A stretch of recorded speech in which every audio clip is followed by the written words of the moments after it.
Assalamualaikum warahmatullahi wabarakatuh. Saya di sini akan menjelaskan fungsi bahasa Indonesia. Sebelum itu perkenalkan, nama saya Suhardi, NIM 200100775. Saya dari kelas manajemen reguler pagi B. Untuk dosen pengampu Bapak Suhardi MPD. Oke teman-teman, kita langsung ke pembahasan langsung ya. Oke, langsung ke definisi bahasa ya. Definisi bahasa itu menurut sistem komunikasi yaitu simbol atau lambang yang dihasilkan oleh alat indera manusia untuk melakukan fungsi bahasa, dilengkapi dengan gerakan non verbal. Terus menurut Gorscraft 1997.21, bahasa adalah alat komunikasi antara anggota masyarakat berupa simbol yang dihasilkan oleh alat ucap manusia. Oke, kita lanjut langsung ke fungsi utama bahasa Indonesia gitu ya teman-teman.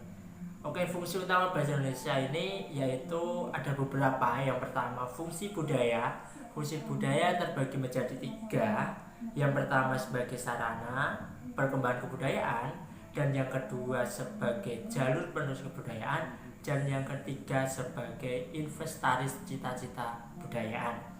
Terus yang kedua, fungsi kemasyarakatan teman-teman. Fungsi kemasyarakatan ini terbagi menjadi 2. Yang pertama berdasarkan ruang lingkup, bahasa nasional dan bahasa kelompok. Terus yang kedua berdasarkan bidang pemakaian, yaitu bahasa resmi dan bahasa tidak resmi. Terus yang ketiga fungsi pendidikan teman-teman. Fungsi pendidikan ini terbagi menjadi 4. Ada 4 fungsi pendidikan. Yang pertama fungsi integratif, yaitu bahasa sebagai alat yang membuat anak ingin menjadi anggota suatu masyarakat. Terus yang kedua fungsi instrumental. Fungsi instrumental ini yaitu penggunaan bahasa untuk memperoleh sebuah keuntungan material, pekerjaan, ilmu, dan lain-lain. Terus yang ketiga fungsi kultural. Fungsi kultural ini yaitu adalah bahasa sebagai jalur untuk mengenal dan menghargai adat, istiadat, dan kebudayaan. Terus yang keempat atau yang terakhir yaitu fungsi penalaran. Fungsi penalaran ini bahasa sebagai alat berpikir untuk menciptakan sebuah konsep-konsep gitu. Lanjut ke fungsi lain bahasa Indonesia. Terus untuk fungsi lain bahasa Indonesia ini terbagi menjadi beberapa teman-teman, akan saya jelaskan. Yang pertama sebagai lambang kebanggaan kebangsaan ya. Penjelasannya adalah bahasa Indonesia mencerminkan nilai sosial budaya yang mendasari rasa kebangsaan kita.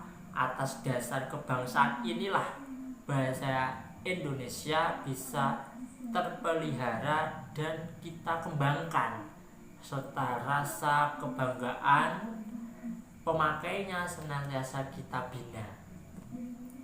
Terus yang kedua sebagai lambang identitas nasional gitu. Berarti lambang identitas nasional kita adalah bahasa Indonesia.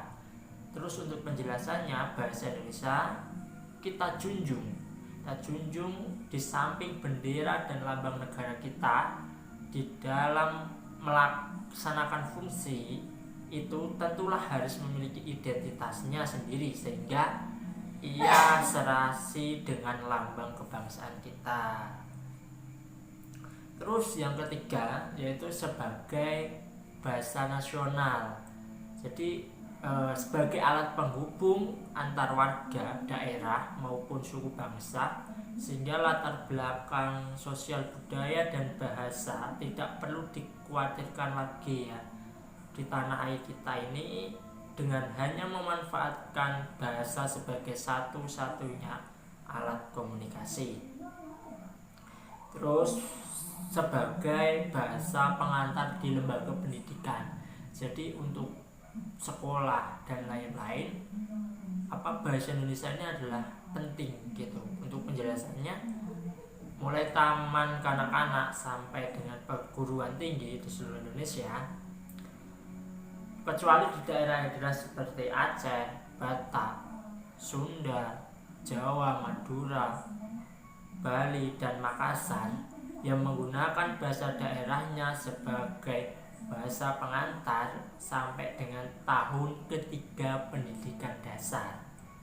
Gitu teman-teman. Terus kita lanjut langsung ke fungsi bahasa Indonesia dalam konteks ilmiah ya. Oke, dalam tulisan ilmiah, bahasa sering diartikan sebagai tulisan yang mengungkapkan sebuah pemikiran sebagai hasil dari pengamatan, tinjauan, penelitian, terus yang seksama dalam bidang ilmu pengetahuan tertentu menurut metode tertentu dengan sistematika penulisan tertentu serta fakta dan kebenarannya dapat dibuktikan dan dapat dipertanggungjawabkan. Terus bentuk-bentuknya kerangka ilmiah identik dengan jenis kerangka ilmiah, yaitu makalah, laporan, praktek kerja, karya, skripsi, tesis, dan disertasi dan lain-lainnya gitu. Oke, itu saja yang bisa saya sampaikan mengenai fungsi bahasa Indonesia. Semoga bermanfaat. Mohon maaf jika ada kata-kata yang tidak berkenan. Terima kasih. Wabillahi taufiq wal hidayah. Wassalamualaikum warahmatullahi wabarakatuh.